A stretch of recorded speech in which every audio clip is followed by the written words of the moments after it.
రాజకీయ పరంగా ఉంటుంది తప్పించి దాంట్లో పెద్ద మార్పే ఉంటుంది. ఉమ్, ఇప్పుడు ఎవడ అధికారంలో ఉంటే ఆడి మాటే జరుగుతుంది. ఇప్పుడు అక్కడ మీటింగులు పెట్టారు అవును. మొన్న.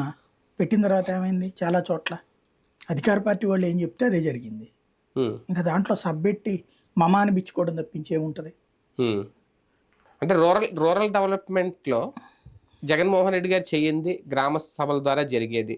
ఏదో ఒక సంక్షేమం అనే పేరుతోనే దాన్నే డెవలప్మెంట్లో ఎలా చూడాలి, ఇప్పుడు మాత్రం ఖచ్చితంగా డెవలప్ అవుద్ది అనే ఫీలింగ్ సర్పంచులకి వాళ్ళకి రాలేదా? ఇప్పుడు గ్రామీణ ప్రాంతాలు ఒక సిస్టమ్ ఉంటుంది.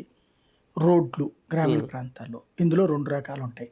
పంచాయతీ రోడ్లు. అవును. పంచాయతీ రోడ్లు ఎవరున్నా సరే ఉపాధి హామీ పథకం కింద జగన్ టైంలో కూడా, కరోనా టైంలో కూడా వేయలేదు రోడ్లు. ఉమ్, జరిగిపోయినాయి కదా, కరోనా టైంలో కూడా వేశారు కదా.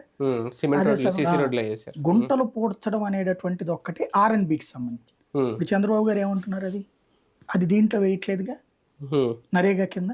అవును. అది తీసుకొచ్చి పీపీపీ కింద ఇస్తానంటున్నారు. ఉమ్, అంతే కదా, అవును. టోల్ గేట్లు పెడతానంటున్నారు. మరి అక్కడ ఇంకేంటి చేసేది?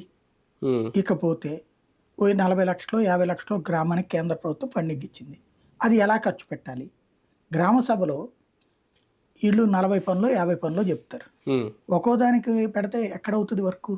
అదే కదా, అంటే ప్రజలందరూ పనులు కూర్చొని పెంచినట్టు. నిర్ణయించుకోవాలి. ఉమ్, ఉమ్, అంత పెంచితేనే అంత. అదే. ఆహా.